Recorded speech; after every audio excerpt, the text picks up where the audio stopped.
Okay, now we're going to talk about how to split a string.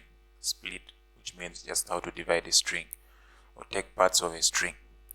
So what you can do, you can have the first scenario here.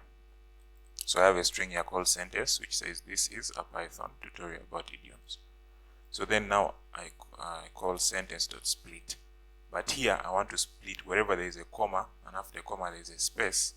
I want you to split it, like put it in a different string. So here you can have this, this is, and it has a comma, then a space, meaning that this is will be split alone. And then also a Python will be split alone, tutorial, all of them will be split alone. So if I run it, you can see that it has been split to this. This is, then a Python is alone, a tutorial is alone, about is alone, then idioms is alone. Then you can have R split. Now R split means that split from the right, meaning that it means that come from the right here, splitting towards going to the left. So it's going to do the same things. It's going to give you the same sentence here.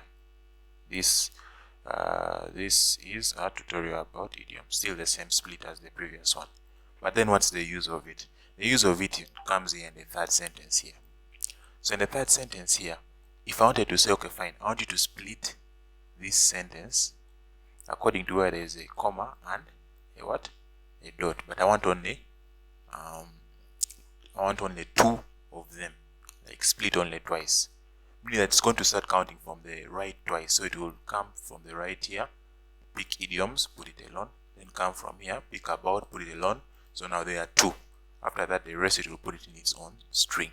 So that's where the R split comes from. It comes when you want to split from the right going towards the left, to specify the number of splits you would like from the right going towards the left. So if we look at if we run the code again and look at it, you can see that idioms was put alone, about was put alone in its own string, and the rest of this is a Python tutorial was also put alone. So that is how you can use the split function to split a string in Python.